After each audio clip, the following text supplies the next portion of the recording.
That is the continuation of previous section for the critical appraisal of applicability and quality of interventional research study.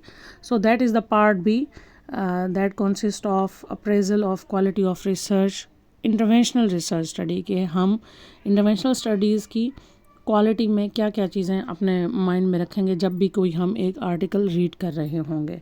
So for the appraising the quality of study focus on understanding that कि जो हमारी research है वो एक इतने authentic sufficient वे में हुई है और वो हमारे सारे ईच एंड एवरी कंपोनेंट को कवर कर रही है हमारे रिसेंट सिनेरियो और डोमेन्स है, सो दैट हमारा जो पीछे लिटरेचर रिव्यू है या जो अवेलेबल रिसर्च एविडेंस है वो हमें अपना इन प्रेजेंट जो क्लिनिकल डिसीजन मेकिंग है उनमें हेल्प आउट कर सके. तो क्वालिटी में हम क्या देखेंगे, इंटरनल क्वालिटी और validity of a study. That will be the part of quality of interventional research study. First इसमें क्या होगा, were participant randomly assign to interventional group. कि आपने जो ग्रुप रीड किए हैं प्रीवियस एविडेंस बेस्ड प्रैक्टिस में या जो previous evidence based research available है उसमें एलोकेशन किस तरह से हुई है, जो रिसर्च ग्रुप्स थे, ग्रुप ए या ग्रुप बी हैं या उससे मोर देन 2 ग्रुप्स भी हो सकती हैं, तो किस तरह से असाइनमेंट हुई है. तो randomisation is a robust method for reducing bias. Bias जो है वो कोई any factor that make you less certain about the results, कि जो रिज़ल्ट्स आपके आए हैं वो ट्रीटमेंट की वजह से या उस मेथडोलॉजी की वजह से या टेक्निक्स की वजह से नहीं है बल्कि कोई दूसरे फैक्टर्स हैं अदर दैन दूसरे फैक्टर्स वो इंडल्ज हैं इस चीज़ में रिज़ल्ट्स की डिफरेंस क्रिएट करने में. सो इफ़ अगर आपका जो स्टडी डिज़ाइन है वो रैंडमाइज कंट्रोल ट्रायल है, उसमें रैंडमाइजेशन है, अब रैंडमाइजेशन डिफरेंट मेथड से हो सकती है. कंप्यूटराइज्ड रैंडमाइजेशन जो कि हमारे पास बेस्ट है, उसके अलावा लॉटरी मेथड से भी हो सकती हैं, एज़ वेल एज़ अगर आपने जो है वो इन्वेस्टिगेशन, जो इन्वेस्टिगेटर है, जो असेसर है और अगर जो पेशेंट है उनमें कंसील्ड इन्वेलप भी यूज़ किए हैं और साथ साथ रैंडमाइजेशन का पर्पस भी मेंटेन रखा है, तो that will ultimately lead to the best research और बेस्ट रिज़ल्ट्स आउटकम.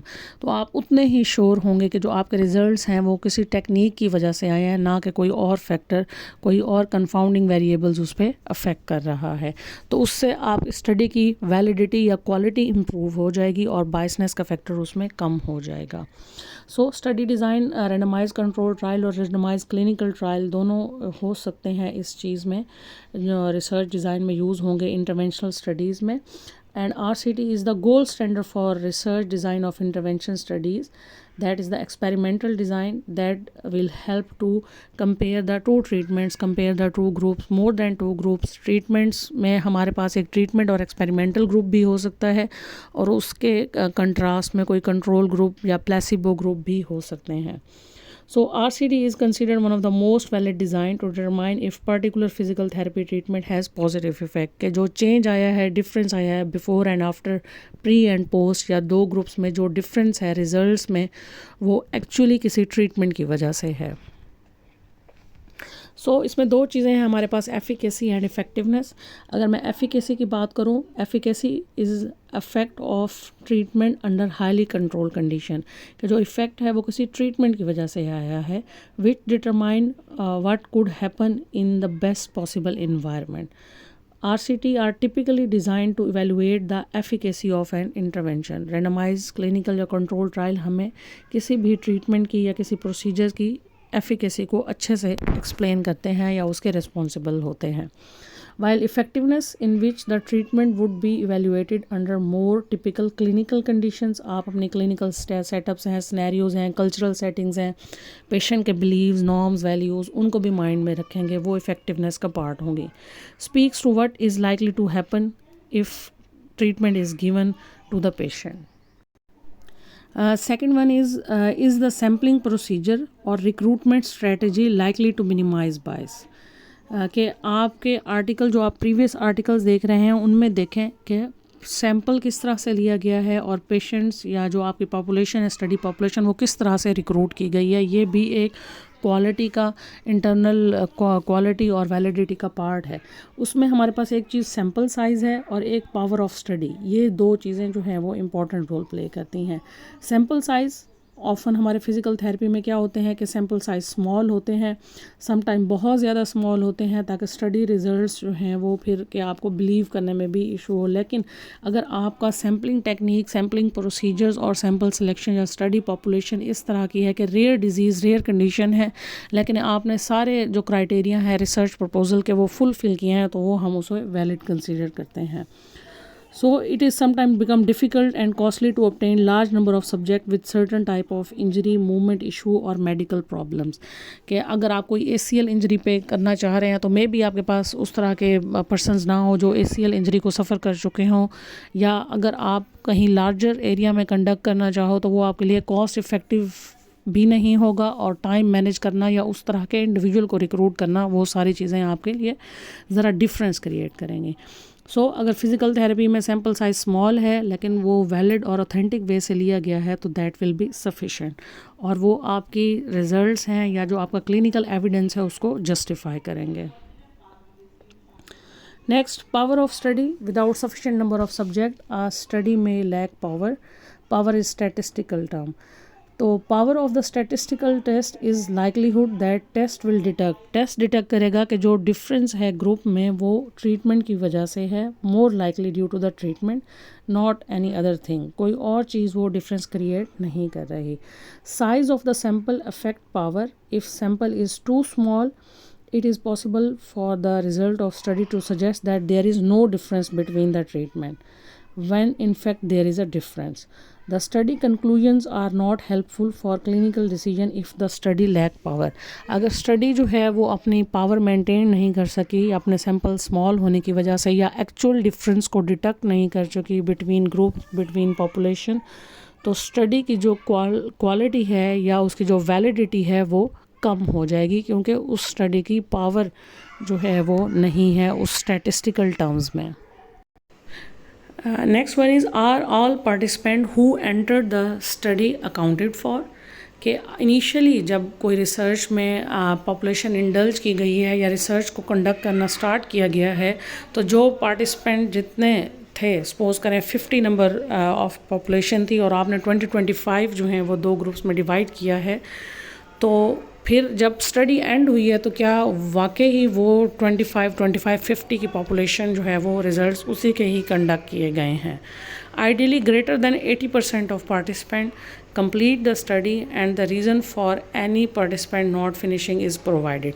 मेनली क्या होता है कि हमारे पास कंसॉर्ट अवेलेबल होता है, हर रिसर्च में आइडियली अवेलेबल होता है, उसमें फ्लो चार्ट में स्टार्ट से लेकर एंड तक ईच एंड एवरी थिंग जो हमारे पास रिसर्च आर्टिकल में परफॉर्म की गई है कि क्या टॉपिक था, क्या टेक्निक्स थी, कितने नंबर ऑफ ग्रुप्स थे, ग्रुप्स में किस तरह से सेशंस डिवाइड किया गया, किस तरह इंटेंसिटी ऑफ ट्रीटमेंट को डिफ़ाइन किया गया है, और फिर क्या फॉलो अप रहा है कि अगर इनिशियली 25 पेशेंट थे, उसके बाद जो है वो अगर फॉलो अप लॉस्ट हुआ है, या जिसको हम अदर वर्ड्स में सब्जेक्ट एट्रिएशन कहते हैं या ड्रॉप आउट कहते हैं, वो बताए जाते हैं कि 4 हैं, 5 हैं, और साथ रीज़न्स भी मेंशन होते हैं कि इधर जो है वो कोई डिज़ीज़ हो गए हैं, या वो फॉलो अप लॉस्ट कर गए हैं, या इमिग्रेंट्स हो गए हैं, या डेथ वगैरह कोई भी चीज़ जो है वो ड्रॉप आउट का रीज़न हो सकती हैं।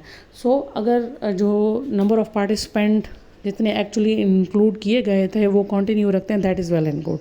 बट इफ़ कोई ड्रॉप आउट हैं आपके ग्रेटर देन 80% जो है वो आप डाटा मेंटेन नहीं हो सका आपके रिसर्च का, और ड्रॉप आउट की रेशो ज़्यादा हो गई है आइडियली, तो उसमें क्या होगा, reason for the drop out और लूजिंग सब्जेक्ट इन सैम्पल, वो बताया जाता है कि क्या रीज़न्स हैं कि जिसकी वजह से ड्रॉप आउट हो गए हैं, तो वो आपके जस्टिफाइबल। अगर आप नहीं उसमें बताएंगे या नहीं देखा हुआ होगा तो ये कंसीडर किया जाता है कि मे बी जो ट्रीटमेंट प्रोवाइड किया गया है वो पेशेंट के लिए सफिशेंट नहीं था, या पेशेंट उस ट्रीटमेंट को टॉलरेट नहीं कर सका। तो ये details on the drop out और सब्जेक्ट एट्रिएशंस रिसर्च आर्टिकल में फाइंड करना या उनको मेंशन करना बहुत ज़रूरी होता है। Was a comparison made between groups with preservation of original group assignment। Suppose करें जैसे कि हमारा रिसेंट सिनेरियो है manual therapy technique and exercise therapy, दो हमारे पास टेक्निक्स हैं और दो ही ग्रुप्स हैं। तो जो ग्रुप आपने ओरिजिनली ट्रीटमेंट असाइन करने से पहले स्टार्ट किया है कि इस ग्रुप को मैंने, तो वो जो आपने ग्रुप असाइन किए हैं ट्रीटमेंट के अकॉर्डिंग, उन ग्रुप को वही ट्रीटमेंट मिलना चाहिए जो आपने इनिशियली असाइन किया है. So subject attrition is a potential threat to quality of results of study. और बेसिकली हम इसे एनालिसिस के जो पोर्शन हैं पेपर सेक्शन में, जो हमारे रिसर्च आर्टिकल्स हैं उनके एनालिसिस के पोर्शन में ये चीज़ें अवेलेबल होती हैं. Study should make comparison between group with preservation of original group assignment. हमने जो बात मैंने की है कि जो टेक्निक आप इनिशियली असाइन करते हैं उसी को ही आपको लेके चलना होगा. Ideally intention to treat analysis, जो कि मोस्टली रेंडमाइज कंट्रोल ट्रायल में यूज़ होता है, is conducted to compare groups participant according to their original group assignment. Next कुछ हमारे पास हैं threats and strengths of research studies. Threats और स्ट्रेंथ्स आपस में जो हैं वो कंट्रास्ट करती हैं. Threat is a factor that is not controlled in study that might affect the outcome. Initially उसको रिसर्च में जो है वो कोप अप नहीं किया गया, मैनेज नहीं किया गया, और उसने बाद में जाके रिजल्ट्स को या स्टडी की जो क्वालिटी है उसको अफेक्ट किया है. Threats create uncertainty. अनसर्टेनिटी आ जाती है साथ साथ के जो रिजल्ट्स हैं वो उस ट्रीटमेंट एक्चुअल ट्रीटमेंट की वजह से नहीं है, कोई और रीजंस और वेरिएबल्स हैं जिन्होंने आकर रिजल्ट्स को जो है वो थोड़ा सा चेंज किया है या अफेक्ट किया है. और बाद में फिर वो स्टडी उसकी चूँकि क्वालिटी उसकी वैलिडिटी कम हो जाएगी, तो उसको हम नेक्स्ट अपनी क्लिनिकल सेटिंग्स में या पेशेंट डील करने में यूज़ करते हुए थोड़ा सोचेंगे. क्लिनिकल डिसीजन उससे फॉर्मुलेट करने में हमें थोड़ा प्रॉब्लम होगा. कुछ कॉमन थ्रेट्स हैं जिसमें स्मॉल सैम्पल अगर है किसी स्टडी का तो वो स्टडी थ्रेट है. If there is no randomization use नहीं की गई, and a group having different characteristics before and after intervention begin that might affect the outcome. कि डेमोग्राफिक्स सेम नहीं है, एज का डिफरेंस आ रहा है या जेंडर का डिफरेंस है, या जो पेन है या रेंज ऑफ मोशंस हैं उनमें जो इंक्लूजन एक्सक्लूजन्स हैं वो प्रॉपरली सेट या डिफाइंड नहीं किए गए, तो that are all threats to a research study. इसके कंपेयर जब हम करेंगे strength is a factor that is well controlled and contribute to the conclusion that treatment was responsible for the change in the patient and not other control factors. Strengths जो हैं, if there is randomization, if there is intention to treat analysis, masking use की गई है या जिसको हम other words में blinding कहते हैं, आगे जाके मैं इसको डिस्कस करूँगी. Masking of the evaluator as to which treatment each subject receive, thus potentially bias the outcome evaluation. कि अगर आपने मास्किंग है, ब्लाइंडिंग्स हैं, कंसील्ड और ओपेक इन्वेलप्स वगैरह यूज़ किए हैं, आपका जो पेशेंट, फिज़िकल थेरेपिस्ट, असेसर, किसी भी लेवल पे कोई भी पर्सन ब्लाइंड है, मास्किंग यूज़ की गई है, उसको नहीं पता कि जी ट्रीटमेंट क्या दिया गया है, ग्रुप्स क्या हैं और क्या आउटकम मेजर किया जा रहा है, तो ये सारी चीज़ें आपकी स्टडी में स्ट्रेंथ इंक्लूड करेंगी और उससे स्टडी की क्वालिटी या वैलिडिटी इम्प्रूव हो जाएगी. Tester and treater, the importance of masking. Fifth point है, was blinding masking optimized in the study design? Mean evaluator, participant और थेरेपिस्ट जिसकी मैं बात कर रही हूँ.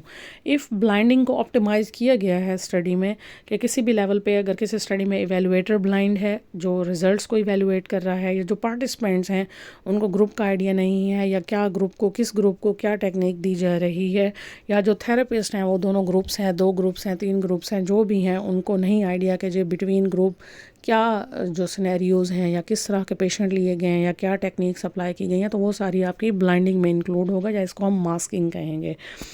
इससे क्या होगा कि स्टडी के रिज़ल्ट्स जो हैं वो जेन्युइन होंगे, और जो रिज़ल्ट्स आएंगे वो एक्चुअली इस चीज़ को डिफ़ाइन करेंगे कि जो डिफरेंस है वो एक्चुअली ट्रीटमेंट की वजह से आया है. The treater should not be tester. जो पेशेंट ट्रीट कर रहे हैं वो इवेलुएटर नहीं होने चाहिए. बेस्ट तो ये है.